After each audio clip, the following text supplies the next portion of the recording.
Hello, everyone. Welcome to the Eurocentrist podcast. I'm here not eating. I'm on time, unlike my co-host here, whose food I had to scrounge up for him like a rat in the sewer. We have a special. I'm eating as fast as I can now. I just had food poisoning. That's not healthy. Two wieners at once that fast. No, it's really hard. Man. I'm kicking him while he's down because he also can't respond or interrupt me at any point since he's preoccupied. He's trying. He's like, God damn it. No, please don't get the hiccups. This would be a bad time to get the hiccups. Oh, straight up vomit. Oh God, please don't. All over such nice things we have prepared for today's episode to break this back around. We have a special guest today, Tito Pérez. Say some stuff about yourself. What do you want the people to know? My name is Tito Pérez. What else should I say? I do some comedy. I do some art. I like to make stuff. And I like to wave my finger in the air. What is this? I'm at disco and I like to spray. Okay. Yeah. It sounds like I've never worked. He's giving with director's a mime notes. So, continue. Come on. The silent turn. I'm also an artist. I do some street art under the name Deadbeat Hero. You can look me up on Instagram. Yeah. If you like that kind of stuff. If you don't look at it. That's also fine. You don't have to look at it. Don't look at it. You're really not selling yourself very well, I have to admit. I'm not good at that. I'm not good at that. Yeah, you need to learn your sales pitch, man. That's all right. No. We're in the art scene. He's too humble for the art scene, everyone. But no, you deserve to be given a spotlight. That's why you're here. Clearly, we wouldn't have you on if we didn't believe that. Thank you very much. It's really a pleasure to be here. Yeah. Do you always make all your guests drink your pee before we start? Yes. Just because I'm here. No. This is special just for you. Special pee for me. Yeah. This is a vintage, actually, that I had in a barrel sitting down there for 6 months. Eurocentrist, not urine-centrist. Hey. All right, I'll see you guys later. Aislinn is not happy that we have pun-to-pun guests back-to-back. Oh, we always do. I want Sid back immediately. But you do have the perfect audience for that bit, so I at least applaud you for that. Thank you. Yeah. But I was going to say something. I would have expected the urine to be a lot more old, frankly. Look how yellow it is. 1965, fucking kept it in the basement. I don't know. Anyway, that's really what I wanted to say. All right, so now that my co-host is less occupied of the mouth, I will let him occupy. Only my wife can say that to me. I will now transfer this over to him so he can occupy your ears with his mouth. We are at episode 14 of the Eurocentrist. Nice, congratulations. Thank you so much for listening into the past episodes.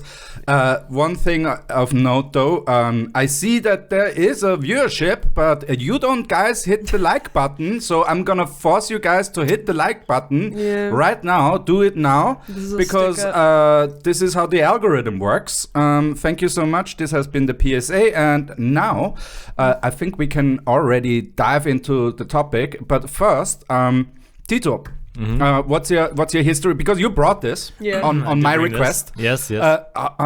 What's your history with baseball? With baseball, because you have a glove and it looks used too a little bit. Yeah. Actually, my grandfather he's Cuban. He started Little League in Cuba. Actually. Oh shit! Yeah. He started Little League. He's actually in the Cuban Baseball Hall of Fame. Oh, what?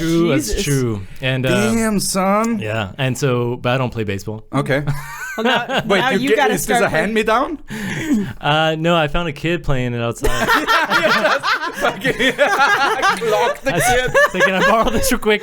No, nobody plays baseball here. I don't know. I've never seen. I had this I don't know, in the house. But anyway, it's like it just follows me around. I don't know. Okay. It's like Jumanji, like you keep trying to throw it away. Okay. So do you know anything more about baseball in general? Like, do you follow the sport at all, or? Not really. When I was younger, I did quite a bit. Did you collect the cards? I collected the cards. My grandfather helped he taught a lot of the baseball players that we know, like Roberto Clemente. He was really good friends with him. Oh, the time phase is very important here. Juicing or not juicing MLB. I don't get these references. Because in the 80s and 90s, a lot of Cuban players in the US were like crazy juicing. They had like necks like this, you know, and also like waterhead and and they let them do it because it brought the people in. Oh, and they hit home run after home run after home run. It was crazy. That's like the WWE. That's like Vince McMahon fucking roiding up all of the performers. And roiding himself up. Yeah, exactly. I mean, that man, at least that you can say that about him. Yeah. He did the same stuff He practiced exactly what he preached. That's why Vince McMahon is our Vince McHero. Except for all the people that he murdered. Except what murder? That's such a stupid reference. No, okay. But I don't know so much. Like I followed as a kid. I haven't followed in a long time, but I knew that my grandfather knew a lot of people. He was able to come to the US because of baseball. All right. Basically, because he taught a lot of people. Wow. And when he left Cuba, they wouldn't let him take anything, really. It was like my grandfather, my grandmother, and their 3 kids, my father and his 2 brothers.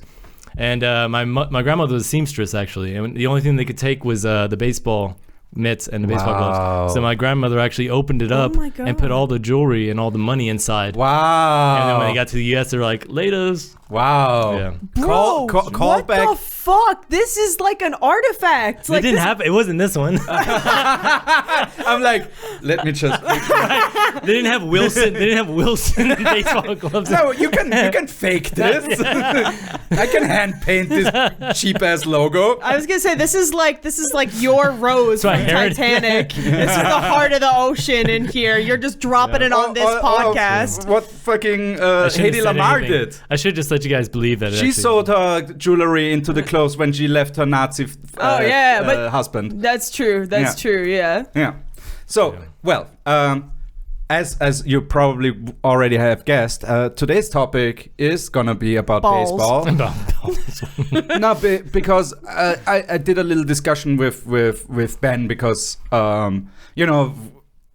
Eurocentrist is a bit. I want to broaden it a little bit because some of the topics are just too juicy to pass up on. Yeah. And I read when I was researching a little bit about like Cuban history and stuff like that. I read one quote of one baseball guy, and I was like, "Oh shit, this is perfect." Probably. That's true. We have not done any sports history on the podcast. Exactly, and also I wanted to cover a little bit of sports. We are an inclusive podcast. Yeah, and I don't want to do the cliche and start with a skier. That would be cliche for you, but instead you're going to do our cliche, which is baseball. Yeah. You're welcome. I'll say this as someone who is not like a fan of sports. I at least appreciate that it's a sport that I know enough about to care about. like soccer. It's not curling. Yeah.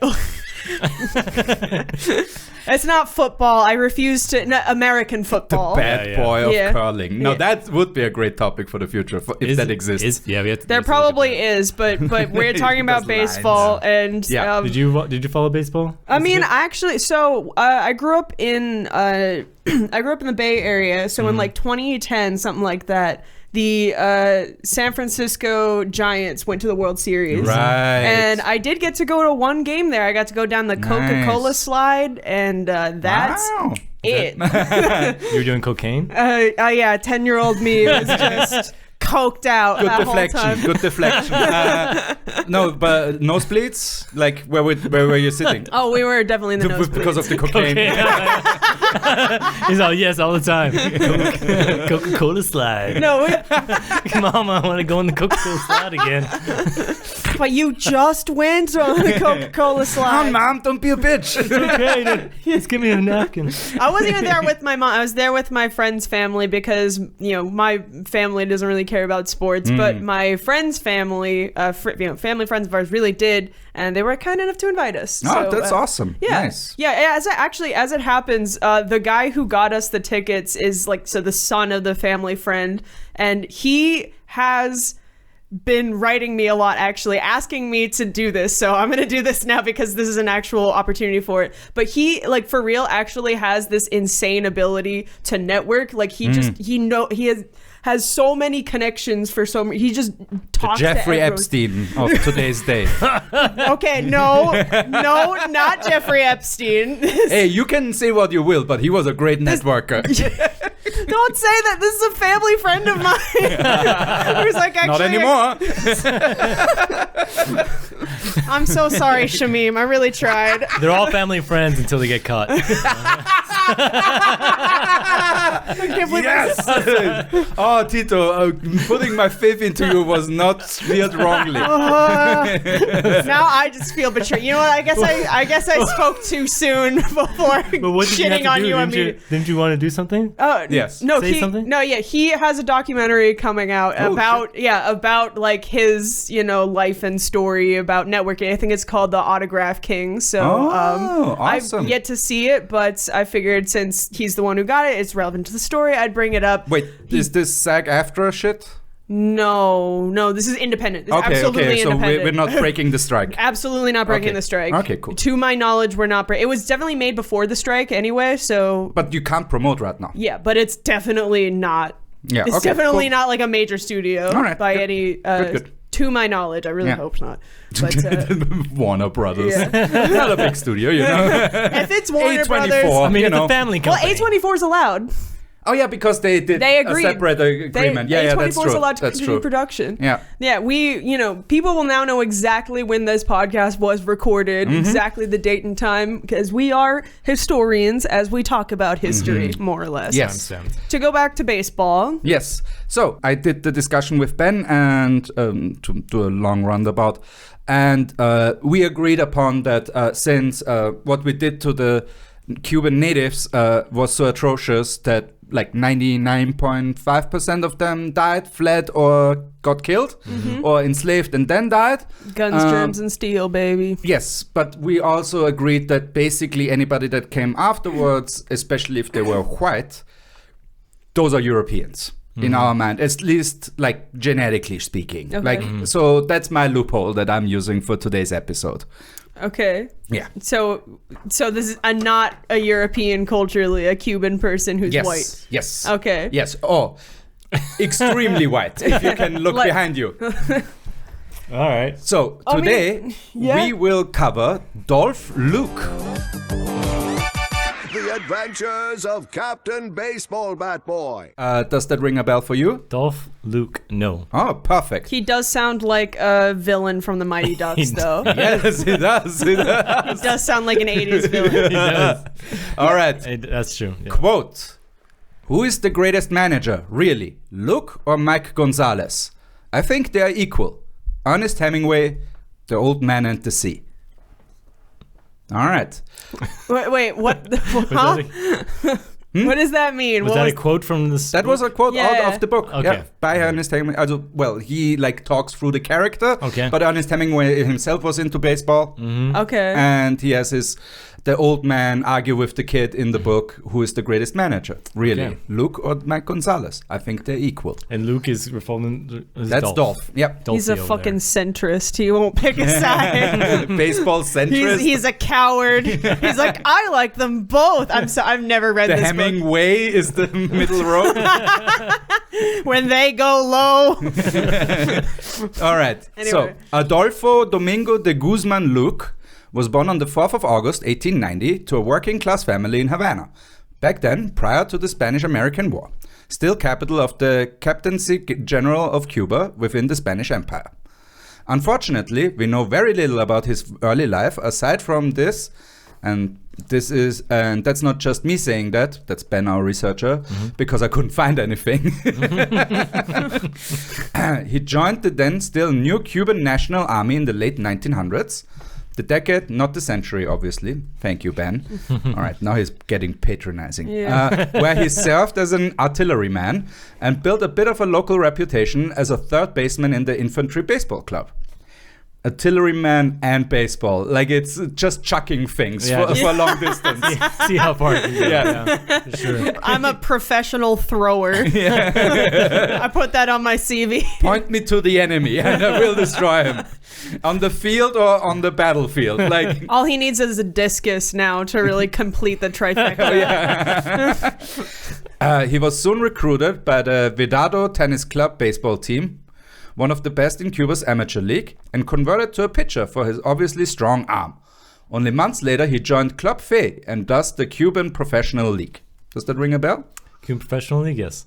Oh, okay. I mean, that's self-description, but Club I'm Fe? sure that Yeah. What is that? I don't know. Okay, that's before your grandpa's time and probably his grandpa. Probably, yeah. Yeah. All right. Baseball had allegedly first arrived in Cuba in 1864 when 17-year-old Nemesio Guyot, Okay. double L and an O with an accent. Gio? I don't know. Gio? Nailed it. Home run right there. Believe me. Returning from his 6-year stint at Spring Hill College in Mobile, Alabama, brought the first bat and ball back to the island, where the game quickly reached great popularity. Oh man, he went from Cuba to Alabama? No, the other way around. Oh, okay, I see. It's an American sport. He brought it to Cuba. Oh, okay, I thought I understood that he was Cuban, went to America, and then brought it back. Okay. Maybe I probably just heard it wrong. Nemesio Guyot maybe has Cuban relatives or something. Maybe. Okay. All right, so that's not an American name. No. In the middle of Alabama, your name is in mobile, yeah. That's rough. Yeah. Oh, I hope he has like an Alabama accent. Like, that would be great. That's like Bernardo O'Higgins with the fucking like he looks as Irish as possible, but he sounds super like his Spanish he's just Spanish. Basically. He was schooled in Spain, so he's probably got the accent a little bit. The gracias. But he looks like a fucking potato. He literally looks like a potato farmer. Yeah. All right. The first and for 4 decades only Cuban to get into North American professional baseball was Esteban Steve Belan in 1871, and he didn't make it big. By the time Luke started playing, however, US and Caribbean baseball were becoming more and more mutually integrated. Quote, starting in the late 19th century, a transnational circuit began to take shape that linked New York, San Francisco, and Chicago with Havana, San Juan, and Santo Domingo through exchange of players, management expertise, and information. With the new opportunities this circuit offered, talented players, whether from the United States or the Caribbean, enjoyed the financial boon. North American professionals' first documented travel in this circuit took place in 1879, when future Major League manager Frank Bancroft led the Rochester-based Hop Biters. Hop Biters? Hop Biters. Biters. That's the name of the team? Yeah. Can they just call it a slur instead? That might be a slur, yeah. Could be. What the hell's a hop biter? Yeah, that sounds like what's locust? That sounds like what a locust is, right? Hop biter sounds like a slur. It hops and it bites. For like the Dutch or something. It sounds like a slur for the Dutch or something. Get out of here, you hop biter! Get out of here! YouTube takes us down. In breach of the hop biter rule. I wonder what their mascot looked like. I don't nightmares. I don't think I'm allowed to Google what it looks like, but we'll look it up after. We'll put it in post-production. Paul will take care of this. The FBI just comes in. Freeze! All right. Frank Bancroft led the Rochester-based Hop Biters baseball team on a tour of Cuba. Other professional teams followed over the next 2 decades, touring the Spanish colony when political conditions permitted. The end of Spanish colonial rule in 1898 turned Cuba into a regular winter stop for teams and players from the elite minor leagues, the major leagues, and leagues. Adrian Burgess playing America's game. No, right, they had all separated leagues and stuff. I was going to say, they're the slurs. We got the slurs for team now. That's what they called it. Well, so they gained independence from Spain, but did they have independence at this The point? Cubans? The Cubans? In 1889? Sorry, 98. Sorry, 98. Sorry, Yeah. 1898. I'm not sure. Because I don't know the history there. the Spanish-American War happened at that same time. Yeah. And a lot of... I think it was like, wink, wink, and a nod. Like it's independent, but really it's under the thumb of the Americans at that point. When did they start drinking Cuba Libres? Then we know exactly when Oh, shit, right. that's when it started.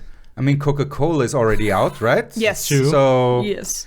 I think we're about in the Yeah. same ballpark here. Do they still have cocaine in it? Or- Yeah, it's Could the good. be. That's it's actually the slide I went down. cocaine It's funny. Come a slide, baby. In the nosebleeds, baby. Okay. Okay, quote. Between 1900 and the early 1920s, a transnational baseball circuit emerged. A Transnational baseball circuit emerged. This period saw teams from organized and black baseball make regular tours of Cuba and other parts of Latin America. Big league teams started annual barnstorming tours in 1900. 2 years later, African American teams began to tour Cuba, and by 1907, African American players were formal participants in the Cuban League. It would be another 5 years before Detroit Tigers, Maddie McIntyre, became the first major leaguer to play on a Cuban league team. Maddie McIntyre, If Golf is the villain, then Maddie McIntyre is Yeah. definitely the hero. Yeah. He's definitely. Played by Marky Mark or what?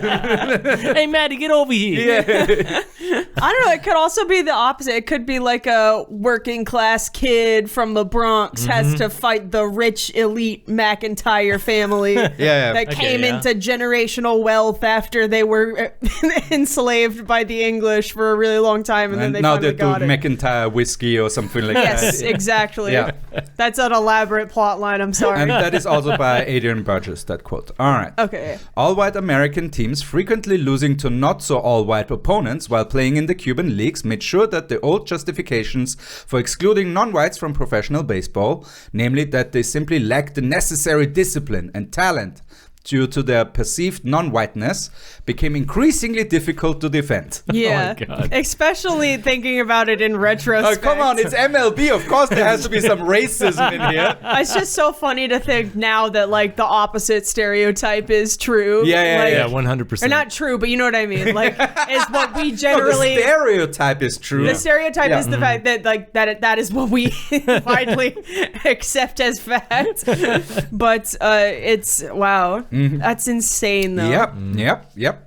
The 1913 Long Branch Cubans, an all-Cuban mixed-race team playing on the New York-New Jersey League, impressed the National League's Boston Braves enough for them to purchase several white Cuban players, among them Adolfo Luque, despite him actually having lost all 5 decisions of his first 2 pro campaigns in 1912 and 1913. Okay. He definitely got passed up by like a black dude. Definitely got passed up in favor of this guy. Oh yeah. They're like, A it's much- that gradual less racism thing where they're like, all right, now we're letting the Latins in, Yeah. but only the white ones. And he still sounds like he still sucked anyway. They took him just because he's white. And I bet you he's still better than the whites. probably Like because Could because be, the yeah. whites are just fucking sloshed at Yeah, that time. yeah. Like Yeah. they're all like fucking drunk assholes. true. Don't want to say more. I want to All you hold say. back because Ben might have actually Yeah, something yeah. for us. I was gonna but say- you wouldn't have made it, for example. Like you were already too brown. Yeah, definitely. Yeah. But it's okay. That I'm not mad. I'm cool with this racism. That's fine. There's a little racism. Yeah. If they want me to paint a mural, sure. That's all right. I'm all right. Yeah. If you want to look at my Instagram, it's okay. You gotta believe in yourself more. You gotta stand up to racism more, Tina. Eh. Yeah. Not Easy standing. for you to say. All right. To get a sense of the resistance even white Latinos faced by the U.S. baseball establishment, here's a 1910 quote from J.F. Sullivan, sports editor of the Springfield newspaper Union, reacting to the idea of hiring Cuban infielder Rafael Almeida for the Cincinnati Reds. Quote, That's how it starts? That's such a weird quote. And I quote, Ben wrote those exact. There's a slur there. Just don't say the slur. Just say the first letter. I'm gonna bleep it. Don't say it. Just don't say it. Were he a white man, he might be good for the big show. He's Cuban, all right. Not a But I find nice of them. But I find the presence of these Cubans breeds discontent here, and I think it would do so even more on a major league club. Like the other Cubans on the team, he's good when they are winning, but there's no fight in any of them when they are losing. Is that true for anyone? I was gonna is say, like, well, I'm losing. Ugh, I gotta. No, you just like. Ugh. Wow, you're really, really good when you're winning. That makes no sense. People die when they are killed. Like, what the fuck are you trying to say? Also, J.F. Sullivan would say the fucking N-word like that is. What year was this? You said 1910. Okay. You somehow managed to say nothing and worse by making it racist for no reason. Like you contributed nothing of value in that statement, you racist motherfucker. And here's veteran sports writer Bill Fallon. Bill Fallon? PH, but still. They knew what they were doing. It would be a felony today. Educating his alarmed audience about the finer points of racial differences among Latinos. Once Almeida and fellow Cubano Armando Massans were hired anyway. Quote, the Cubans are rated by too many otherwise educated Americans as a race of mixed whites and this tires the white Cubans extremely, for they are a proud sort of people who can show pedigrees of purest Spanish strain, and cross is regarded with the same sentiment as in the United States. The fuck did I just read? I don't know, but I don't know what it means, but I'm offended. I'm really offended for some reason. It's a nonsense sentence. What does it mean? Like it's just enough to piss you off. Sorry. This tires the white Cubans extremely. Oh, I mean, I guess if it like dilutes their whiteness by being mixed. Yeah. Okay. Like it tires them out because they have to deal with the black side. Because, blacks are lazy. What? Huh? No, I'm thinking 1910s racism here. But I'm still, like, they're sports players. Of course they're gonna be tired. Like, what are you talking about? I'm so confused. But why does it tire the white Cubans? No, they have, like, they're the mixed race. Yeah, so their black half is good. Is ready to go. No, their black half is dragging down the white half. Oh, you have to think racist, man. I gotcha. Which is crazy because it's always the other way around. It's insane. It's basically. I just read a lunatic's words, basically. That is. Okay, all right. Great. And I thought this was gonna be fun. I'm like, oh, this is gonna be easy, uplifting story about baseball away. Yeah, stadium. Like, you're throwing the ball around, no problem. Playing a little bit of grab ass, I think it stopped being fun at Hop Biter. And we still don't know what that means, but man, yeah. Yeah, that's definitely the worst slur that we've heard so far in this podcast. All right. And an unnamed Cincinnati Enquirer writer. Unnamed? Oh no! It's gonna get worse. Ladies and gentlemen, we have in our midst two descendants of a noble Spanish race with no ignoble African blood to place a blot or spot on their escutcheons. Permit me to introduce two of the purest bars of Castilian soap that ever floated to these shores, Senors Alameda and Marsans. Ironically, I feel really gross. Ironically, after all that soap, I still feel so disgusting. White bar of soap. A white bar of soap. And it's they're valorizing specifically the kind of Spanish that sucks the most too. Yeah. By talking about Castilian soap. Like that's the worst Spanish to speak. And the worst soap. It's like use, we don't have anything to do with this, you guys. You guys took Cuba, okay? Can you leave us alone? You took everything that belonged to us. Fine, you can have it, but leave us out of your weird racism. Let's go back to our own weird racism. Wow. Oh my god. Good that he's unnamed, because I'm guessing he would have gotten like the shit beat beaten out of him at some point. For sure. I mean, it would have later, but I don't think he would have got the shit. Oh, beat out in of the him. time? No. But Maybe we got a soap sponsorship. You know? That would have been good. now he had to put it in there, like legally speaking. And sponsored by Dove. But he still, Irish Spring. Yeah. I don't know. The real white power soap. and they still didn't want a person to take credit for it. Irish Spring, the choice for the Chicago cops. For the hop and biters. The hop biters. Yeah. All right. Hop biters. Sponsor. Yeah, okay. All right. After all, as Cuban sports writer Victor Munoz assured his deeply concerned American colleagues, quote, both of these men are pure Spaniards without a trace of colored blood. Fuck off. Oh Okay. my god. Is that possible? It's literally Very not. unlikely. It's very unlikely. Literally impossible. We all came from Africa. Oh, in that So- way, yes. It's I mean, speaking about blood is, that is insanity in the first place. But yeah, But also, thank also God. literally everybody's blood is colored. Like, it's red. It's literally, it has a color. Yeah, technically. You're yeah, sort of okay. missing the forest for the trees. No, I'm being a stickler now. This is shitty writing. I'm just, again, like, you have Cuba right there. You've got so much to work with, and instead you're going to Spanish wash them. Again, inferior Liquid soap. culture. To make it more palpable to the white leaks people- and their This is why we their have no fans. culture in America, 'cause they keep taking away the good culture from people who actually have it, and instead making it whitewashed. Yeah. Cool beans, right? Cool beans. Sorry, no offense. I'm sorry. I'm shitting on Spain a lot. I do hate the way your language sounds, but Wow. like you guys are It's the most okay. beautiful language in the Mexican world. Spanish. No, I'm any biased. Latin American Spanish is better. Oh, yeah, okay. Sorry, it's just true. It's the lisp. That's It's the lisp. Okay. It's the lisp. It's the lisp. Just the lisp on your wrist in the moon. Wait, I got the lyrics wrong. No, you got it right.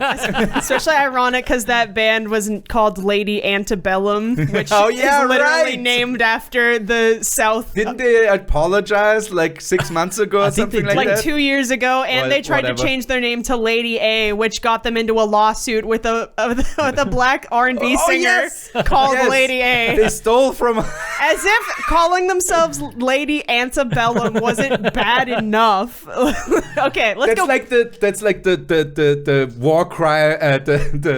The dictator formerly known as Hitler. Like, it's like, don't do that. Or H, I'm just AH, Yeah. cool now. Anyway, let's get out of Yeah. 2010s racism and Let's go back to the 1910s to the other racism. Adolfo, yeah.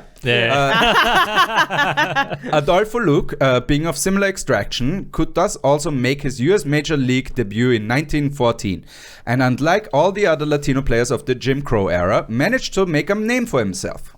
Quote, from his earliest days as a budding professional through his lengthy big league and winter league careers, the stocky 5'7", 170, so he's literally my height. He's a short king. Rough. Well, for back then, that's actually pretty average or actually pretty tall, depending which For a place. sports player, even? I guess you don't have to be that tall to be a baseball player. Exactly. Yeah. Okay, anyway, Yeah. Rough Gotta be and fast. tumble.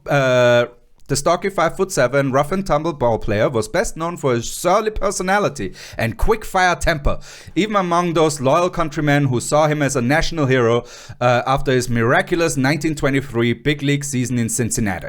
It was that rough-around-the-edges personality that earned him the Papa Montero nickname that became his popular handle on his native island. The odd moniker referred to a legendary Afro-Cuban rumba dancer celebrated in song and verse, especially in the popular rumba lyrics composed by Eliseo Grenet, as a high-living pimp and trickster. In the case of the... Oh, I can't wait to hear quotes from this man. I'm literally on the edge of my seat. In the case of the white-skinned Luke, the implied reference was not a racial one, but rather a suggestion of the ball player's exceptional charisma, assumed sexual prowess, and overly aggressive on-field and off-field behavior. Peter C. Assumed sexual prowess. So we don't know that he fucks, but we just assume it. Like, He looks swung like his it. bat around, we think. we think, well, there's no evidence to suggest that. Peter C. Bjarkman in his Adolfo Luque biography. What was the nickname again? What was it? Papa Montero. Papa Montero. Daddy Montero. Yeah. Daddy Papa Terror. Montero. That's a pretty badass name to I have. like it. I like Yeah. it. Yeah. Papa It sounds like he Next was, tattoo idea. Papa Montero. he was one of the singers on Despacito, actually. He was one of the performers on the remix with Justin Bieber. Yes, that is a real version. No, for him it's Justin Bieber. That had nothing to do with anything. Assumed sexual prowess? No? Okay. It should not go unmentioned that black... It took you a while. Just keep it. That's such a tenuous connection. Oh, it's an enormous reach. Yeah. should About not- as much reach as this guy was getting with pussy, apparently. All right.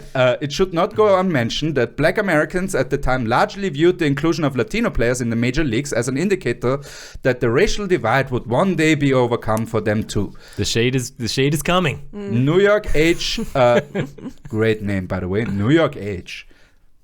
Times, come on, fuck off. New York Age? That's a cool name. That is, New York Age columnist Lester Walton produced this interesting quote already in September 1911. Quote, with the admission of Cubans of a darker hue in the two big leagues, it would then be easy for colored players who are citizens of this country to get into fast company. We'll literally let foreigners into the teams before we will let black people. No, it's play on the team. it's a gradient. They have to. It's like going into like a really cold bath. It's like you slowly have to get in. Slowly, and like Acclimate. And when you get to the genitals, that's like okay, it's the Cubans. Like that's good. Okay, once I get past there, it's Yeah, it's then not it's your bad. ass cheeks, and they're like, no, and you go out again. The in this country has more varied hues than even the Cubans, and the only way to distinguish him would be to hear him talk. Yeah, it's almost like racism is stupid. You're stupid for building your entire country on it. Your entire baseball team system. Jesus Christ. Until the public got accustomed, that's still him talking, by the way. Until the public got accustomed to seeing native in big leagues, the colored players could keep their mouths shut and pass for Cubans. That's a great, just fake being Cuban. Wow. I got Reverse brown face? What is that? I don't even know what that How do you is. do that. I You just got- have to be quiet, and you're just like Just anybody. chomping on a cigar or what is this? Anybody, I guess, can be Cuban if they just keep their mouth no, shut. they just have to say. right? Like, I don't know. They gotta say "dale" over and over. They gotta go Miss 305 checking in for the remix. You just always have a cigar in your front pocket. It's like, Yeah, hey. exactly. Yeah. I don't know. Just Fuck. do a really good Pitbull cosplay. I don't know. I just he's the only Cuban I can Mr. think of. Worldwide. That's what all the baseball Mr. players. Worldwide Series. Yeah, Mr. World Series. Series wide. We're all trying really hard. Yeah, it's We do this for you. We're doing stretches here to Yeah. Anyway, plaster over this atrocity paper. just especially given how jingoistic America is at this time, that's actually fucking insane. Yeah. That they will Yeah.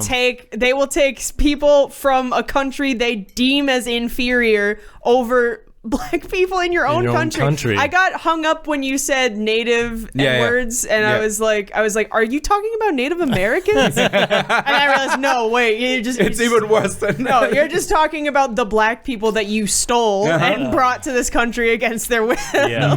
Like, Yay. Okay, not to worry though. As Sporting Life proclaimed early in the 1911 season, US baseball, quote, knows no race.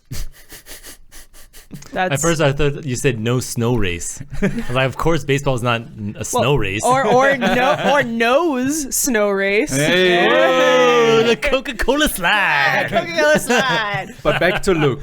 Quote, those brief appearances with Boston in 1914 and 1915 provided little immediate success for Luke, who soon found himself toiling with Jersey City and Toronto of the International League and Louisville of the American Association in search of much-needed minor league seasoning.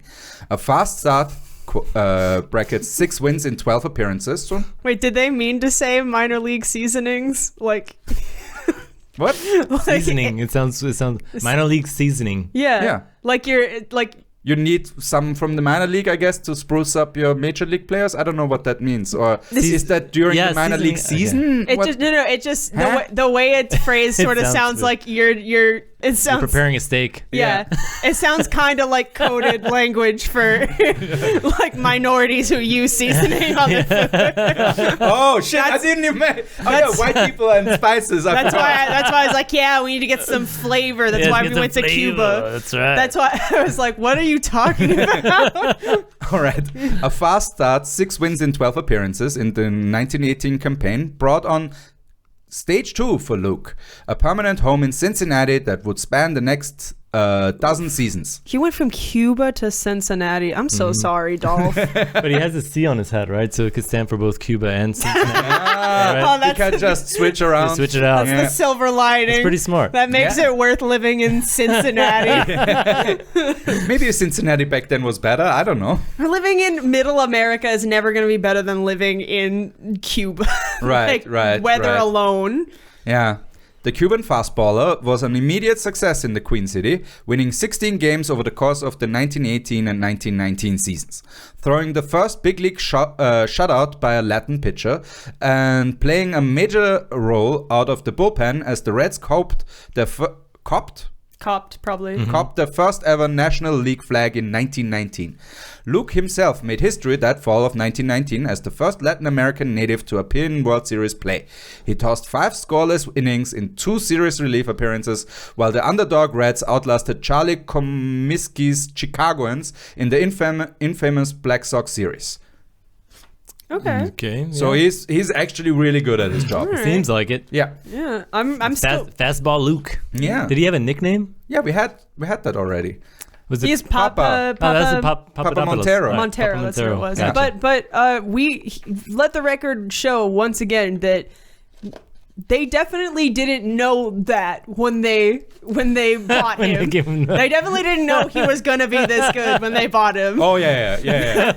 Oh yeah. It's just a coincidence that he's really good. I think also there might be also that thing where like the hubris of the white man, where they're like, oh, let's get one of them in. Yeah. He gonna fail, and then everybody's gonna see that the whites are better. And that America. Then we can just return to normality, which is just all whites enjoying. Surprise! Yeah. He got popped. They all got popped. He coming. But you would think with a name like Luke, like they would have a cooler name, like Dolph.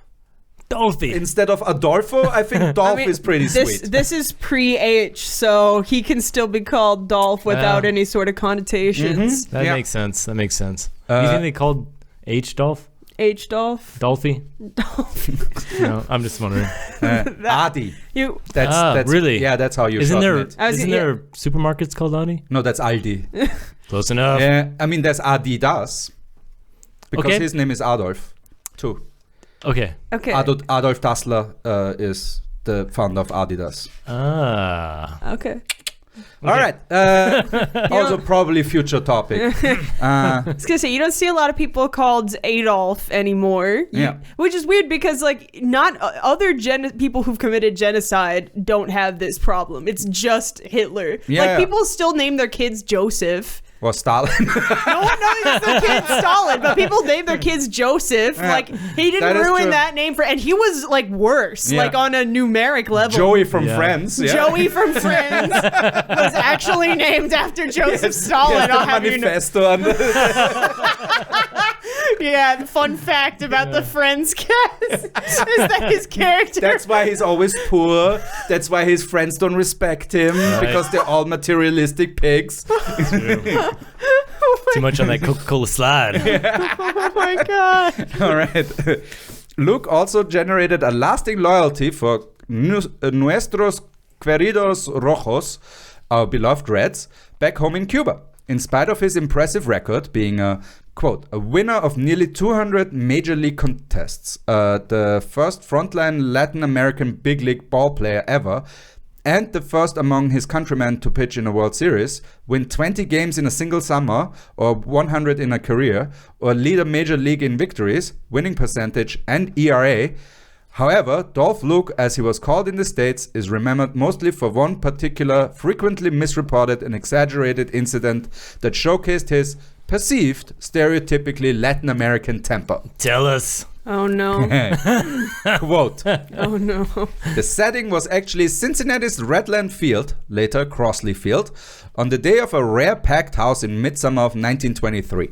The overflow crowd allowed to stand along the sidelines, thus forcing players of both teams to take up bench seats outside the normal dugout area, added to the tensions of the afternoon. While the New York Giants bench, as was their normal practice, spent the early innings of the afternoon disparaging Cincinnati hurler Luque's Latin heritage, these taunts were more audible than usual on this particular day, largely because of the close proximity of the visiting team bench, only yards from the third baseline. Future Hall of Famer Rose Youngs as reportedly at the plate when the Cuban pitcher decided he had heard about enough from offending Giants outfielder Bill Cunningham, a particularly vociferous heckler seated on McGraw's bench. Luque did, in fairness of fact, at this point leave both ball and glove at the center of the playing field while he suddenly charged after Cunningham, unleashing a fierce blow that missed the startled loudmouth and landed squarely on Casey Stengel's jaw instead. Oh no! The classic punch the wrong dude. Oh my god! Oh, I mean, he's still a Giant, so who cares? You know, like was Casey also saying racist shit? Or? Probably. Like, come on, like it's the New York Giants in 19 what? Like he certainly complained. 23. He's guilty by approximation. Literally 100 years ago. Certainly complicit. Let's put it that way. I mean, poor Papa. Yeah. I mean, that's like his legacy now. Jaw. Yeah. Ooh. But I mean, is this an exaggeration? Because I'd be fucking pissed too if this was a particularly... Retellings often had Luque beat Stengel almost to death rather than hit him once. Oh, okay. So that's the exaggeration. Oh, okay. Yeah. However, it obviously didn't quite end there. Quote, while the inevitable free-for-all that ensued, oh yeah, obviously, then everybody does the storming onto the field and just starting to beat the shit out of each other. Of course. To be a fly on the wall there. I don't think they had walls, but you can... Because, right, it was like the field... Oh, yeah, right. It was just probably... It was just like an open bleachers, field. whatever, you know. I was thinking the dugout, but because those probably have walls. Maybe, yeah. but, I don't know when they started to actually make, like... stadiums, like those existed in 1923 for sure. Yeah. But maybe not there. Maybe it was like depending on which location you were at. But you want to be a fly on the wall for sure. Like having a smartphone back then. Just oh my god, World this is gonna be great. Yeah. No, but Somebody once told me that. The 1920s were already kind of a lawless decade, you know what I mean? Like, sorry, I'm just imagining. Oh, you hear flapper music in the background. You hear jazz. No, you hear illegal jazz being played by the people you won't let play baseball. Illegal jazz and reefer. Contraband jazz. Yeah, contraband jazz. The contraband jazz band. That would be great. Yeah, whatever. It probably already exists. But yeah, fair enough. I hope it better exists. Yeah. Would be bad if a white guy came up with that just now. Yeah. Quote, while the inevitable freefall that ensued quickly led to Luque's banishment from the field of play, the now enraged Cuban soon returned to the battle scene, again screaming for Cunningham and brandishing an ash bat like an ancient lethal war club.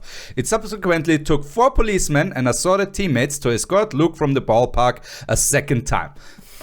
So he must be fucking strong if it takes 4 dudes. Imagine getting a punch from that guy with his foot. He's a pitcher. Yeah, right. Like, that's all he's doing is working out his arm. Right. Oh yeah, true. And I like I still have this picture of 130 him. kilometers an hour just hits you. He can't even control it when he swings. That's why he missed the guys. Whoa. The guy, I still just imagine him just missing that guy, and the guy's like, "Oh my god, man, that's hardcore." I Yeah. can imagine the scene playing out in slow motion too. Oh my god. Yeah. Oh. Jeez. I didn't think about that. Oh, it's Ave Maria Yeah, he playing looks- during he the looks slow like he- motion scene. In the picture, it looks like he actually they're yelling at him right now, like he's thinking about that punch. It's like, He kind of looks like he could be played by Adrian Brody. he does yes. Yeah. 100%. I was thinking of Totally. song. Yeah. Okay, Yes. I think we have to say Adrian write Brody up a the world. script. Except are we whitewashing him by doing that? I don't know. This is actually on brand in this case. Yeah. Unfortunately, quote again. Unfortunately, what originally passed for comic interlude had dire consequences in this particular instance. Luke had suddenly and predictably played a most unfortunate role in fueling the very stereotype that has since dogged his own career, and that of so many of his countrymen. Yet, like Marichal, he was in reality a fierce competitor who almost always manifested his will to win with a blazing fastball and some of the cleverest pitching of his age. He was also a usually quiet and iron-willed man whose huge contributions to the game are unfortunately remembered today only by a diminished handful of his aging Cuban countrymen. Wow.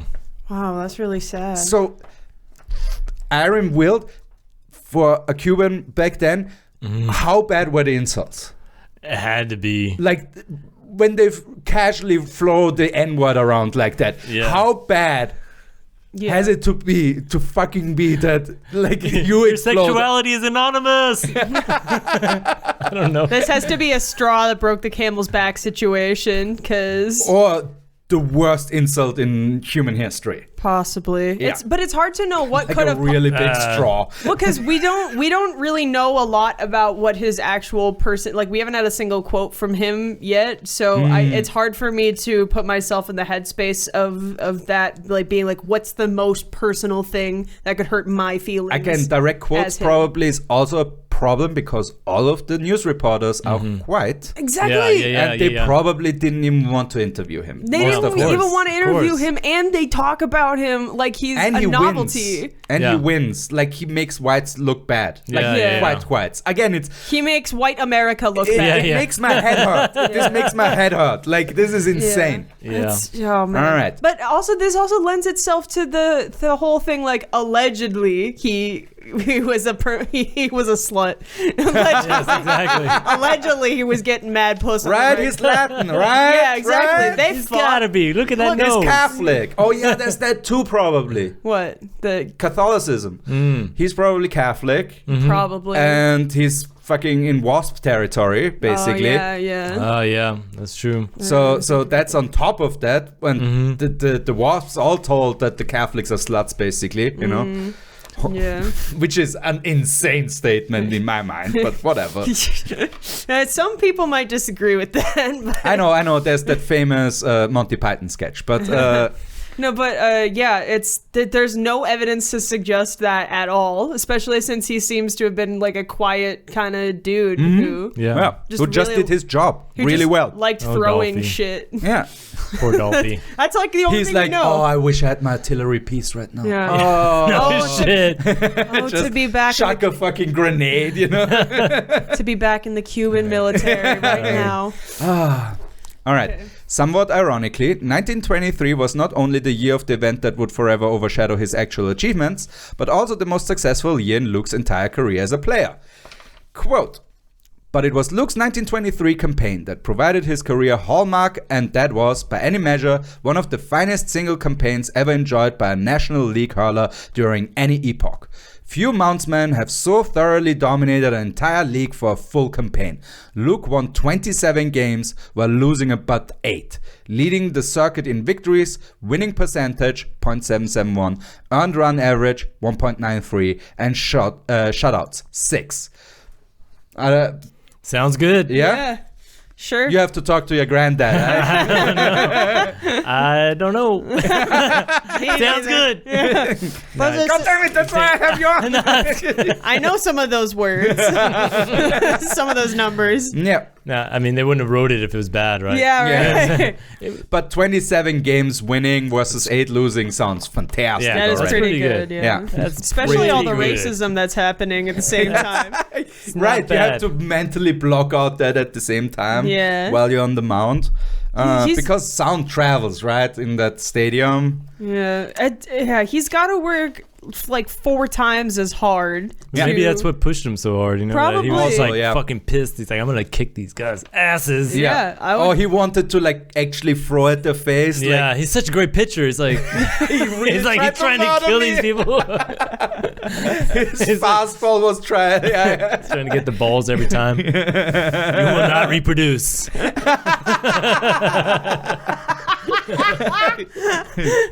Ball tapping, the Adolfo Luque way. You don't like the color of my blood, where your bloodline will never continue after this.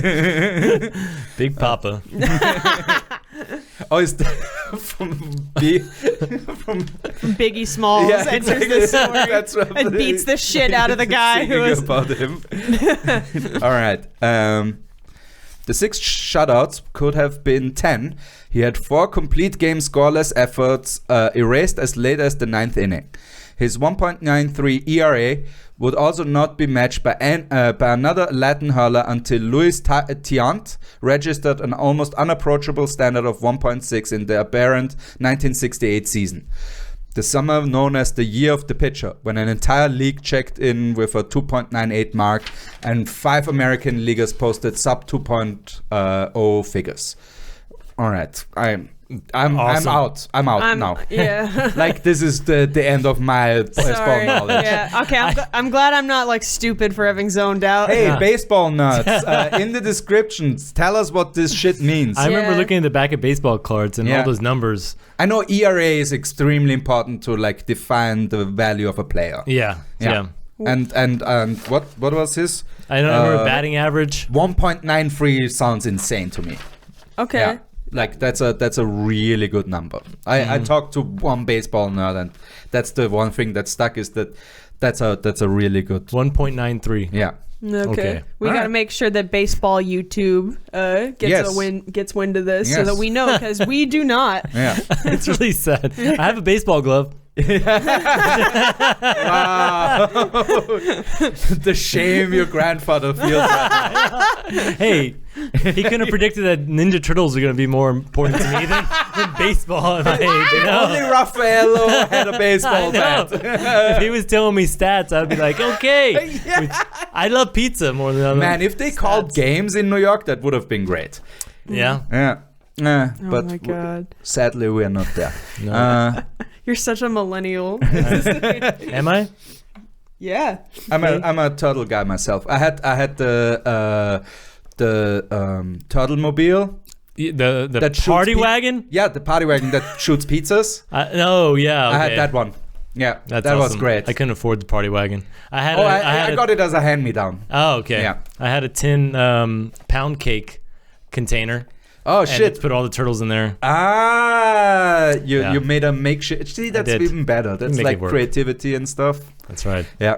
I had Polly Pockets. Hey, nice. Oh, I didn't expect you to actually have a reaction. Polly Pockets was like big when I was in middle school. Oh, yeah. Yeah, I was like 14. That's funny because they're super 15. tiny. Yeah. Yeah. pocket yeah, size. yeah, and then you had the little clamshell So- thingies Yeah. that were the house or whatever. Oh, I was really Their lucky. setting. We Yeah. got like they had a cruise ship thing that was like huge, and I managed to get it for my birthday, and it was like the Whoa. best shit I ever had. It was incredible. That's like the equivalent of like in the 80s getting the G.I. Joe ship thingy. Oh. That was the best. I never saw one of those in person. I saw it once and I couldn't believe my eyes. But Yeah. that kid also had a Sega Master system in like 1994 or something like that, like a year after it came out or something like that. So just rich beyond belief, that kid. Best friends. Huh? Nope. Not good friends? Nope. I got invited to one of his birthdays and then never again. Never So, again? Did you yeah. punch him? Like, Oh, I wish I pop-up him. you papa him in the chin? Now in retrospect, I should have just Stone Cold Steve Austin him. Papa, don't preach. I don't know. Besides them. But we need to get past all the statistics and Yes. whatever and get to Yes, the yes. meat. Yeah. That same summer of 1923, Luque also became the first pitcher among his Spanish-speaking countrymen to bang out a major league homer.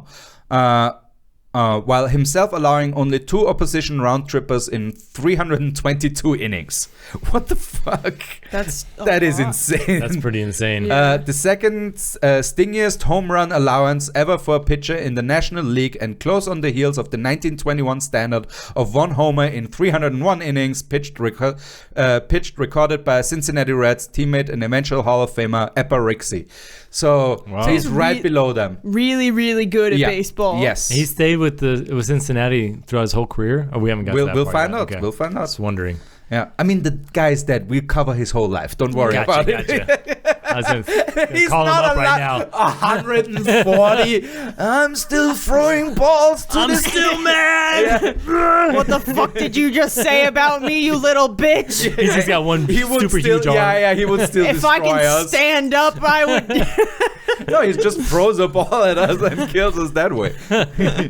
After playing 20 seasons for the Reds throughout the Roaring 20s, Luque would go on to play for the New York Giants himself, winning the World Series for a second time in 1933. Wow. He also continued playing in the Cuban Winter Leagues throughout his career, eventually turning from player to successful manager. Quote, "The third and final dimension of Luque's lengthy career is the one almost totally unknown to North American fans. His brilliant 3 decades of seasons as both player and manager in the Winter League play of his Caribbean homeland. As a pitcher in Cuba, Luque was nearly legendary in stature, compiling a 93 to 62 .600 career mark spread over 22 short seasons of wintertime play, yet ranking as the Cuban League's leading pitcher, 9-2, on only a single occasion in 1928 to 1929. In 1917, he was also the league's leading hitter." So he was not just a pitcher, but also hitter. He's like He is baseball. yeah, he's the man who personified baseball. He's a triple threat: player, manager, and hitter. Yeah, it's But he can't run for shit, Raj. He's like, don't. He's a great hitter. He's got to do that. The only playing this man does is on the field, Yeah. ladies. Keep that to you. I'm pretty sure he fucked. I'm pretty sure. We don't know. He could have just been a big nerd who just really... or gay. That too. That could have been that. Yeah. Hey, that's Yeah. that. Was that happening at that time? Oh, gay wasn't invented until 1969. Right. The Beatles invented gay. The Beatles invented, not Madonna, not anyone who's a gay icon. No. Why would the Beatles give a shit about gay people? Oh, they were a bit gay with each other. They had like that circle jerk thing going on. Yeah, but that's like for their egos more than like to. That was before they became famous. I don't know. Okay. Anyway, Whatever. you're Agree to like a disagree. Beatles truther in the same way there are One Direction truthers. About how Harry and Louis are secretly in love, and the record company is keeping them from. That was a huge deal when I was in Really? high school. Yeah. No, like there were like One Direction truthers. When That I is was a kid. hilarious. It was so because it's I don't know. Anyway, we have to go. All back right. to it. So his the number is for a hitter is 0.33. 0.355, whatever that means, and he capped it all by managing league championship teams on 8 different occasions: 1919 to 20, 24 to 25, 34 to 35, 39 to 40, 41 to 42, 42, 43, 45, 46, 46, 47. So he's just Sold. fucking. Fucking. See, where's he gonna have time to fuck in all of this? Yeah, that is. He's a workaholic. That's Yeah. true. Yeah. He just likes. In the dugout. Playing He's baseball. banging Yeah. in the dugout. Like, The only balls he likes are on the field, fellas. all right. Quote: Luque's reputation in the wintertime Cuban League was arguably in the end most durable as a manager. This claim stands despite the fact that his pitching achievements were considerable, and also despite the fact that Luque was for most of his career a playing manager and not simply a bench-riding skipper. But as a field manager, Luque has few rivals anywhere in Cuban League annals, as any mere statistical summary will attest. As a pitcher, by contrast, he was remarkable but hardly unique. His record does not match that of Martin Dihigo, who recorded 106 victories in 19 winters. Yet no one else pitched 22 winter seasons in Cuba, nor were there any other 93 game winners outside of Dihigo. Luque's victory totals on the mound in Cuba are as much a testament to his longevity as to his year in and year out dominance. Wow. But as manager, sorry. I was going to say pick Big Papa. Big Papa's got it. That's all I was going to say. But as a manager, there's only the venerable Miguel Angel Gonzalez to rival Luque for years of service and overall winning success. Luque was notably the only manager to log time with each of the Big Four teams in Cuba, serving the bulk of his career at the helm of Almendares, where the first managed in 1920, but also spending 3 seasons on the bench of Habana, 1924, 55, and 56, and 1 each with Cienfuegos and Marianao. His 1 bench assignment with Los Elefantes. Awesome name. Finally, a good name. And finally, like a villain in this story that isn't racism. Like, we finally have like an arch rival. This is his bench assignment with Los Elefantes, 1946, gained for Cienfuegos the club's very first pennant in team annals. So even he did the first for them as well. What a machine. Yeah. He was everywhere. Unfortunately, we know as precisely little about Luque's adult life off the playing field as we do about his childhood. Fucking reporters. Why? Why did they not? Racism. Oh, yeah, I forgot. You're living such a privileged life. You're like, why don't everybody want to know stuff about him? He's so good. I can do no better than once more quote, that's Ben, can do no better than once more quote Björkman at length. Quote, rumor had it that Luque often carried a gun. Just in case the ball and the bat is not enough. Yeah. Oh, Here's a faster thing. He gets to chuck artillery even faster. Yeah, here's a 50 cal. Exactly. hand cannon. Totally not People are, I mean, it could be true. Yeah. This could be racism, but also given the amount that he had to deal with, Yeah, no I wouldn't shit. fucking blame him for carrying a gun. Oh, I would fucking be strapped all Wait, I would go on the wait, mountain wait. with the gun. This is the That's third. right. We're in the 30s now. Mm-hmm. Yeah, definitely. You would be an idiot not to carry a gun in the 30s. Is he? He's not. He's in New York. I think so, yeah. Okay, yeah. He's still definitely this time period. Yeah. I was gonna say if he's still in Middle America, then he's definitely. Okay, I was joking, but sometimes even while in uniform. Oh. Get him, Papa. No, wait. Is he He's out, running? Papa, say my name. Is he sprinting full speed with a fucking holster? Like, Can you imagine he's just open pitching carry? and then the gun just falls out? Like, oh shit. No. Put He it back in real pitches quick. and then he shoots the ball so that it goes faster. It's like that old timey Like style a of cartoon. yeah, like a style of hunting where they chuck the thing and then you have to shoot it before it hits the ground. Chunking. Yeah. You mean Skeet. No. yeah, skeet. Yeah, skeet shooting. Yes. Yeah. Oh, skeet. That's what this guy's doing. That is insane. But also, why? I was in. Isn't that Again, with your racist fucking teammates and the other ones, there's always the chance that they're like talking behind your back and they're like, oh, let's just fuck him up, you know? While you walk that path from the teams to the dugout that is not seen by the bleachers. I can't help right? I would be strapped too. But how are you going to be strapped while playing a sport? I guess he leaves it in the dugout. Or maybe But you have then it like that's- around, you know, they have these like the leg ankle holsters. shooter. Oh, the ankle Yes. shooter. Oh, that's Or badass. a derringer. Yeah. Like those automatic that come out. Like, I mean, hey, he's got the arms for it. No, but I mean, that would be really dangerous though if he was just leaving it in the dugout, because then he's surrounded by a bunch of dudes who hate his guts and he's outnumbered and there's a gun in the room. Probably it's that. It's the I ankle hope so. thing or Yeah. something That's like Probably that. so strapped on him bad. pretty good. Yeah, he's strapped. All right, and may well have used it to intimidate his wayward charges on more than one occasion while managing in the Cuban Winter League. One account involved League legends Ted Double Duty Radcliffe, awesome Yeah, name, double duty. Double awesome, duty. and Rodolfo Fernandez, supposedly an enraged Luque, believing that his imported African-American catcher had been dogging it on the field, attempted to fire off a round at Radcliffe in the Tropical Stadium locker room. He tried to get double duty. He tried to get double duty.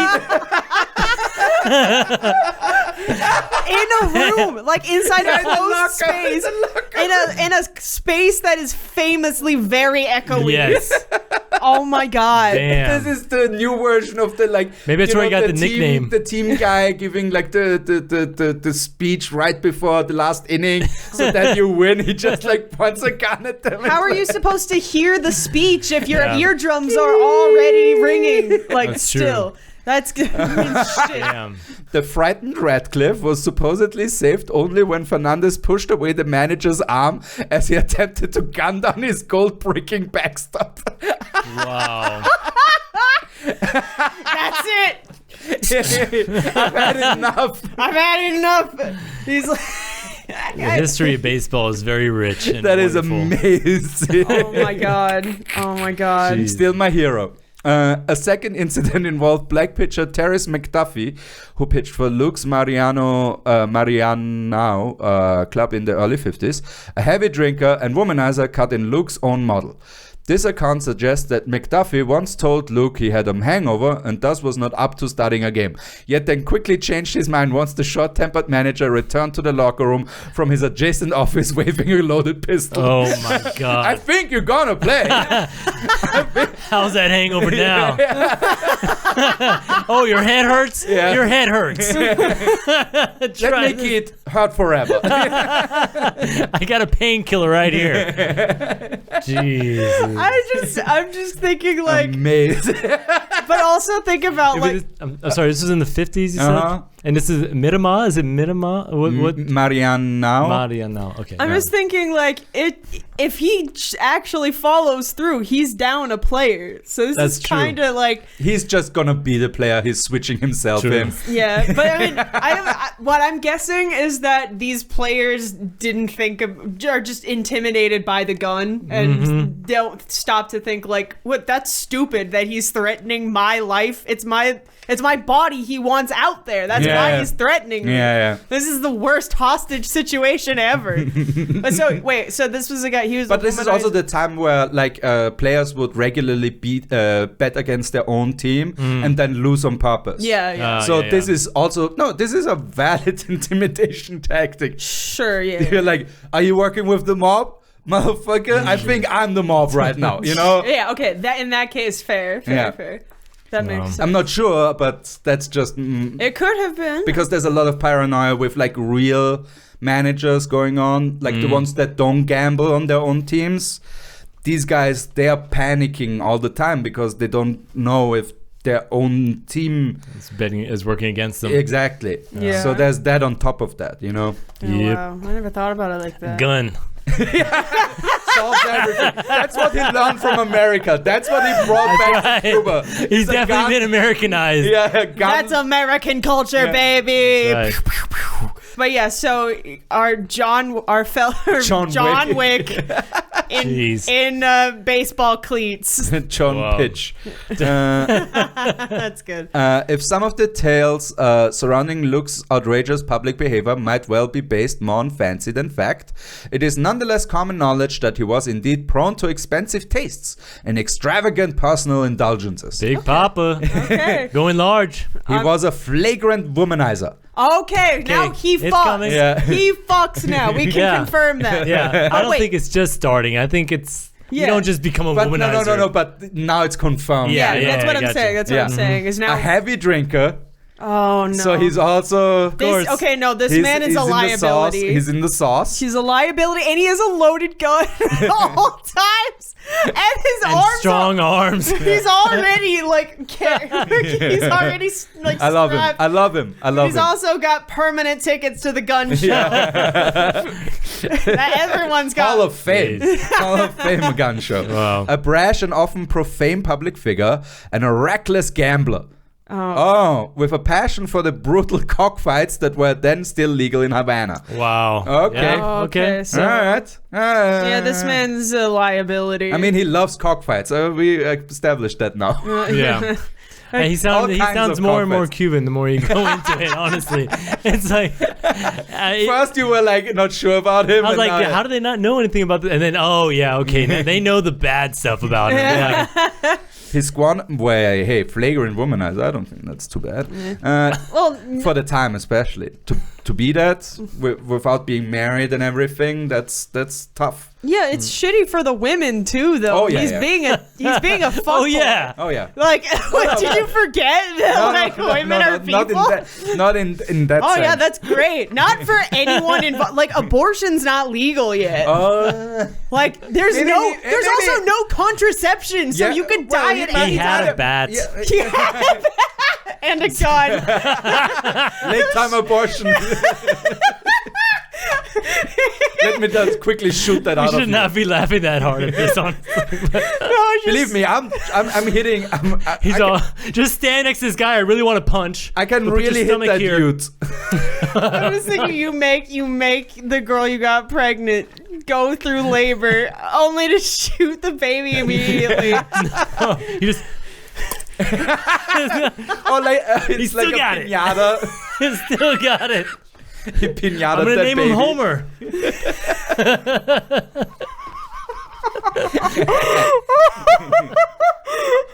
Didn't think this episode is this awesome. Big Papa. So good. We're gonna have to put a trigger warning for For him with the gun. dead babies as Hair well. trigger warning. Yeah, trigger warning. All right. Trigger warning. A guy who fucks. I don't know. He squandered most of his baseball earnings on his lavish lifestyle, so he just lived awesome Yeah. and thus died only one step ahead of the poorhouse. That's a good way to die. Okay. Right before the poorhouse, not in the poorhouse, but right before. That's a good way. But yeah, what did he die of? Quote, he was married to a Mexican woman. Oh wow, you man can after my relate own taste. so much. Yvonne Resek, a native of Puebla. Holy shit, where I'm gonna cut this. I'm gonna cut this No, up. you're not. Oh, yes, I am. You are not cutting Oh, yes, this. I am cutting this is hard. comedy We're gold. just gonna keep referring to it. Hey, remember that time you almost referred to your wife as your Hey, if you're gonna keep these, I had food poisoning for the last 3 days. I was hallucinating things. Did your mom take care of you? No, my mom. All right. She flew back to Mexico. A native of Puebla, whom he met while managing in that city. Oh, cool. And who ultimately survived him. His then still living widow was the guest of honor at his 1985 posthumous induction into the Mexican Baseball Hall of Fame.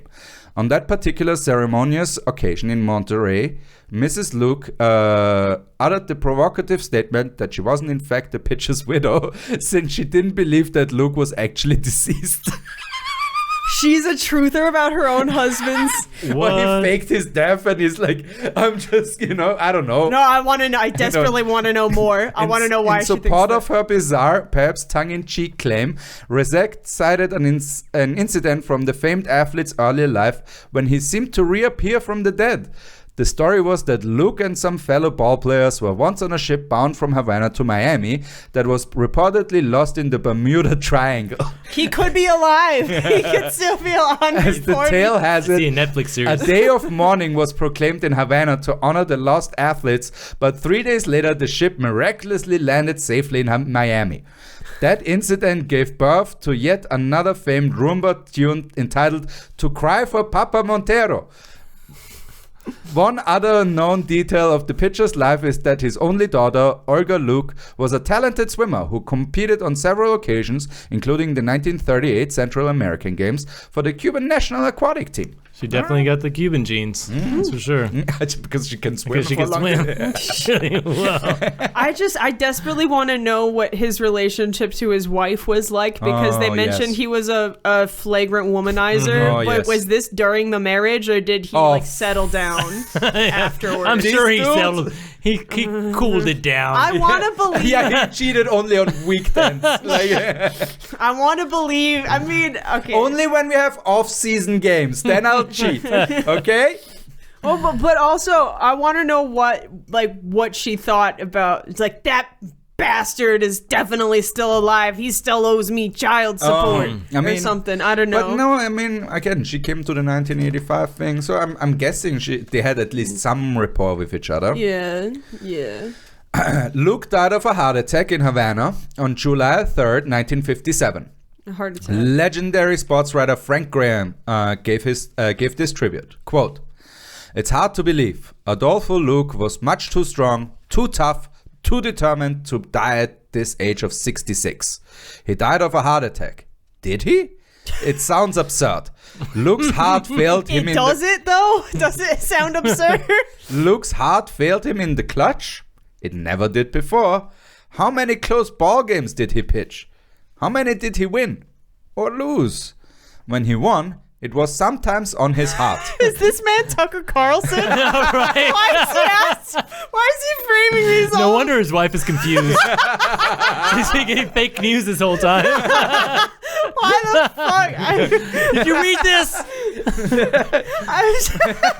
But also, what? That's insane that you think that's a bizarre thing to happen. You mean to tell me an athlete who's been drinking and smoking and womanizing and gambling and living a life full of stress, cockfighting, full of stress. He's strapped 24/7. Yeah. You don't think that's gonna take any toll on your cardiovascular system? I think back then you didn't think about that in that way. Of course not, No. but that's so We're in stupid. speed 1957. We're in prime speed time. You know. True. So Yeah, that's true. Yeah, it could also be a hereditary thing. Oh, yeah, Like, sure, you never sure. know, maybe his father was. That's a good point. yeah, when he lost, when he won, it was sometimes on his heart. When he lost, it was never because his heart missed a beat. Some enemy hitter got lucky, or some idiot playing behind Luque fumbled a ground ball, or dropped a sinking liner, or was out of position so that he did not make the catch that should have been so easy for him. Damn. Just blame everybody else for it. Idiots. Not even dead. Yeah. Not even Look, he dead. threatened me with a gun, okay? I was nervous, okay? His wife standing there with his gun. To wrap things up, have fun with some more racist and sexist quotes from big names in baseball that Ben, didn't what the fit fuck? elsewhere. Thanks, Ben. Thank you, Ben, for Quote. more racism. Neither our wives, our sisters, our daughters, our sweethearts may play baseball on the field. They may play basketball and achieve laurels. They may play golf and receive trophies.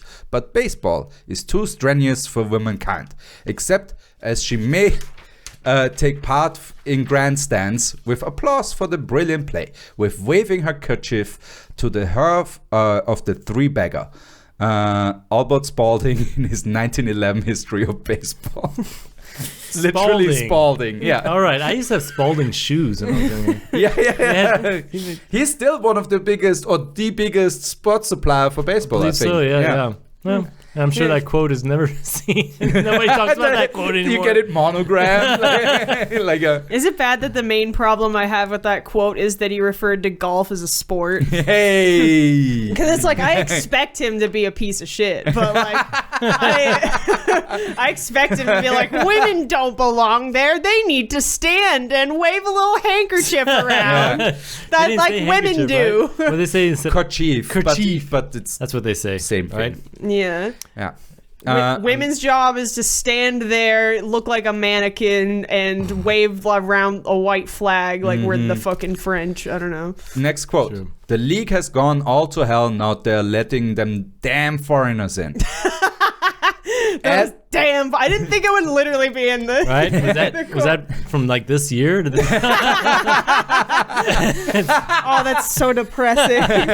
Nothing has changed in 100 years. Not even. It's more than 100 years. Ed Delahanty, professional baseball player, commenting on the inclusion of Native American Louis Soccer Lexus circa late 1890s. So it's 130 years. Wow. God. Wait, and he's not even talking about foreigners. He's No. literally talking about Native Americans. Oh, and I think his tribe is Penobscot. Is that a... So literally not a foreigner. Like he has more claim I to know. the land than you do. It's Fucking 100 Spalding that's right. or whoever said Ed this. They even Delahanty. named the baseball Delahanty. baseball More like teams after the Delahanty. them. Well, yes. Yay. But he is not serving. Slowly but surely we're becoming one host.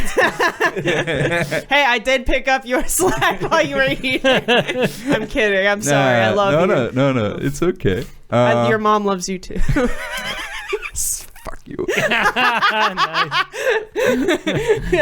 I'm high gonna, five. I'm gonna replace you with Let's get AI. it. Let's shove him in a locker and then fire a gun in that locker. Okay. All right, let's get back to the sexism and racism. Second to last quote. I'm not going to stand for McGraw ringing in an Indian on the Baltimore team. If Maxi, McGraw, really keeps this Indian, I will get a Chinaman of my acquaintance and put him on third. Charles Comeski, founding owner of the Chicago White Sox, reacting to Baltimore Orioles manager John McGraw signing off infielder Chief Tucker Homer, in actuality Charlie Grant, and African-American masqueraded as a full-blood Cherokee to get around the color line in 1901. Brilliant! So it actually happened! It actually They happened. actually took the Just advice. keep your mouth shut. Just do this a lot. Yeah, say who. Where does this fall on the race, on the problematic scale? How? Oh, sorry. Yeah. Say who? Sorry. What? No, because the cliche in German is hook. Oh, hook. Okay. Hook. Okay, That's what Native American sound is. I'm learning so much today about racism. But it's so crazy because all it's the a rich tapestry. because they have like the baseball teams are named after like Native American. Like you have the Braves, you have the Redskin, like Red Sox. Red Sox. Yeah. Yeah, White Sox. Right? Yeah. Those are tribes? Or am I crazy? I don't know. I don't think Indians wear socks at this time. No, fuck you. I don't think that they were. Oh, Blackfeet? What is it? It was something with feet. Sounds Socks, more racist. than what socks go on feet. Hop biter. Hot biters. Yeah. They had the Braves. The Redskins were football, right? I'm such a bad Yes, they were sports football. person. They were football, Yeah. I think. But that's funny. They're Oh, the like Chiefs? But that's also football, right? Yeah. But still, national teams and Native American iconography stolen. Yeah. But they don't want them on the team. That's insane. That sounds like a Jordan Peele. Although that Chinaman turns out to be Irish, like it's like, He just taped his eyes. Keep your mouth shut. Play the game. and Hong dong. squint a lot. hang dong. This legit sounds like a Key and Peele sketch Yes. with like two black dudes trying to masquerade as Native Americans so they can play baseball. I want Jordan Peele to direct this. It's still That a would horror be great. movie. That would I be want great. to know more about that guy. Yeah, me too. What the That fuck? is insane. Charlie Grant, you fucking insane bastard. Oh my god. And Good for you. Good for you. I want to know how offensive the name was. He Chief put- Tucker Homer? He put Homer in Is his this- name. That's like the most. Like I want to be an Indian baseball player. He's I'm so gonna call close to myself Tomahawk. Homer. He's so close to Tomahawk. I'm just thinking, like, is this based in any like Native American language, or is he just? I don't know, because throwing a Tucker bunch of Homer words? actually sounds more Japanese to me. Like that is. I don't know. If there are any Native Americans watching, feel free to enlighten us white and non-white The one. ignorant people. All right. All right. Fans would always greet Native American John T. Myers, signed with the New York Giants in 1911, with a war whoop. A war whoop, or you Yeah. say war whoop? A war whoop. War whoop. Yeah. Okay. Like whoop whoop, but whoop instead of it's like. It's like the Arsenio Hall. I'm guessing Oh it's that no! one. Oh, okay. No! I'm guessing. I was confused by what you meant by that at first too. But this is Peter Pan. This is the end, guys. A sports writer at the time commented, quote, he probably never emitted a war whoop in his life or heard one except on the stage or in a Wild West show. At the same time, he knows that the war whoop has the same relation to an Indian as water has to ducks. Meaning it just rides off their back or what? Slides off the back. Is that what it's saying? Rolls off their back? Yes, right. Ride roll. That is insane. That is insane. Wait, are But we this still? was it. Was that quote about? No, that was not about Dolph Lundgren. I was gonna say like okay. that had nothing to do. No, with but this was just an assortment That's of so to sad. just get the acclimatization of the times, you know. But the war whoop thing, like I used to go to games in Atlanta to watch the Braves, and we would do the whoa, like Maybe a lot of that's people a- coming out. That's a more woke version of that. Maybe I don't know if they still do it. Oh, I feel okay. like there's not enough relation to that. That's true. Yeah. But I don't know. I might be wrong too. Look, I'm not American, but that's what I would see when I hear war whoop in relations to Native You're Americans. probably correct. Yeah, but what a fascinating man, huh? Yeah. I feel like again, like we learned a Mike. we learned a couple sentences about the man himself, but everything around him was also very interesting. Yeah, exactly. Yeah. Yeah, that's what I wanted. Is this like My a little favorite part- slice of Americana? You know? There's a little slice of everything in this, except for the Western states, I suppose. No, because Cuba's not West Coast. Closest I guess Mexico is closer to the West Coast, but otherwise you got Middle America, you got New York, you got the territories. I mean, that the are West at that questionably- time wasn't like that well built out yet. Are you being for real? In 1890, 1910, it's not. In 1910, what do you think was happening in San Francisco in 1910? It's not that built out than the West, the East is. Well, it's not as built out, but like there's a very famous earthquake that happened in that same decade. Yeah, and it was incredibly difficult to bring material and men in. Yeah, which means they had a lot built there and lost a lot. Yeah, sure, but that means again, it's more about transportation. It's more about the teams and getting them there. What the point of what I'm trying to say is there's a little bit of everything represented in this guy's story, especially the guns, which just makes me laugh. Yeah. A true American hero. Yeah, a true American hero. I also didn't realize that it was such a, I don't know, from going from white to black, they had to do like the middle gray in between just to like get everybody acquainted with like other people going into this game. Ladies and gentlemen, don't be shocked, but you will see different colors now. Yes, exactly. We're just going to make it really soft for you in the beginning. Yeah. Introduce this into the... I'm sort of familiar with that concept because the film industry did that a lot back then. Particularly, now. But yes, but back then they like whitewashed the fuck out of like Rita Hayworth and like they changed her name. Like she was Hispanic. I think she was Mexican. I could be wrong, but she's from Latin America, and they basically turned her into like a redhead, blue-eyed person, so that she could be in the movie from Shawshank Redemption. I guess. And then you had the reverse too, where the most famous Native American that did the trash commercial in the 80s. Oh, the one that was crying? Yeah, that's an Italian dude. Oh my god. Shut up. Yeah. He kind of looked like Luke. Actually, now you mention it. He looked like a bandana. But that's an Italian American pretending to be Native American. This is like Shakespearean levels of mistaken identity in this story, but with racism instead. Yeah. Where it's just so much more problematic. Yeah. But what a fascinating man. Yeah. It seems like he got better towards the end. Like I thought that after he got in that fight, that everything was gonna go downhill because they seemed like, oh my god, it's like he became like one of the most accomplished managers. Like he ruined everything for everybody. I think, and then he just started carrying a gun, and it's like, hey, okay, now we start listening to you, man. The moral of the story, you really want to kick me out? The moral of the story, audience, is carry a gun. I mean, with this is if you want to solve racism. Just be this is a mini Black Panther version, basically. Yeah, because they only became a threat the moment they became gun carriers, and that's what introduced gun regulation in most states was because all of a sudden the Black Panthers had guns, and everybody was like, "Oh, we have to regulate firearms, right, guys? Right? Yep. So this is very much this, you know? Yeah. What an interesting story. I wonder if he has any other children. That's what I'm... Oh, illegitimate? Oh, for sure. Probably. Maybe so. Even if he used condoms back then, the failure rate... No, there's definitely bastard children out there. A little Dolphys. I don't see Dolphy wearing condoms. I don't know why. Oh, okay. I don't think he misses. I think he's... You don't like him bagged? I don't know. I like him. This man does not bag. And whatever. I just don't. No, I agree with you. I don't think he bags. He didn't seem like he lived life on the edge. He did. He was strapped. And we're in a time period where penicillin is out, so syphilis is not really a problem with the horse.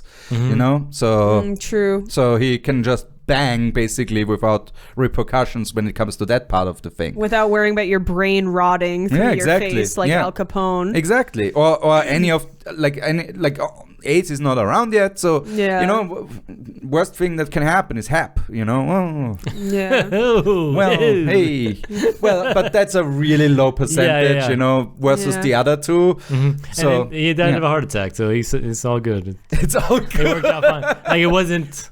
But this is clearly a man who wasn't born. lived on the edge for a long time. Yeah. And Okay. was a He did good. fucking master at his play. I feel like And I it's- don't understand why he was living on the edge, though. Like, what drove him to act this way? Aside Any from just extreme not ball players, but sports, all of those guys have a fucking. I mean, do you think it was like they're exposure crazy. to lead or like head trauma or like I don't know? That way. Okay. I mean, 'cause maybe. I mean, that's But not. but I they're just, also weirdly driven. Like to this day, like that's why. that's why I wonder, like, what drove. Like, that's sort of why it's like a shame that we don't have any information regarding his childhood, unless somebody listening has inside sources Yeah. and is interested in. Adolfo Luque's daughter, Yeah.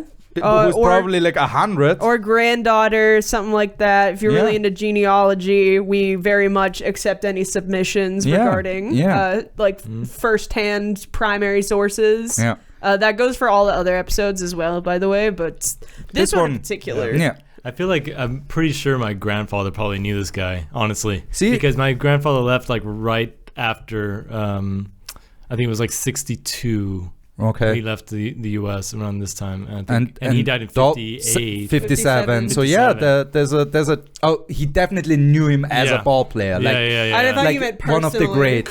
Could been. I mean, he was living. Or he working knows a in- guy who knows him. You're probably a couple of I'm pretty sure it wasn't like a big.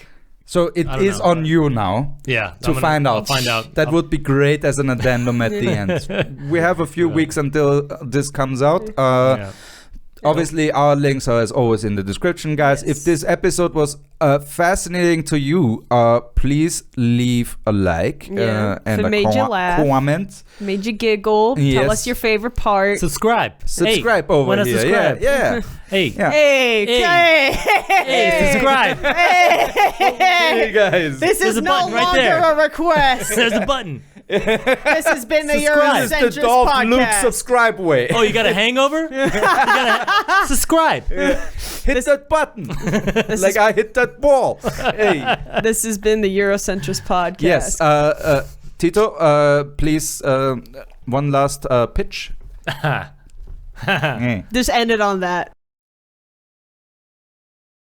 That's it. No, but tell where the people can find you. The links Yeah. will be in the description below, obviously. Okay, yeah, but- you can find me on Instagram. Yeah. I have two of them. I have Deadbeat Hero and I have Tito Pérez Official. Yes. And there I have all the stuff. If you want to stalk me, Mhm. that's the place to do it. And if you see me at a comedy show, hey, maybe I have stickers on me. I like stickers. I have stickers on my face. I'll give one to you. And you can put it somewhere. Oh, that's wholesome. Nice. Stickers. That's sweet. Somewhere. I know Somewhere. what that means. All right, guys. It has been a pleasure. See you the next time when the topic will be something way more outrageous. Thank you Okay. guys so much. All right. Yes. Thanks for being here. No, this was amazing. It was really fun, really fun. Great. You played ball. I did. Yeah. Good night, everybody. Jesus Christ.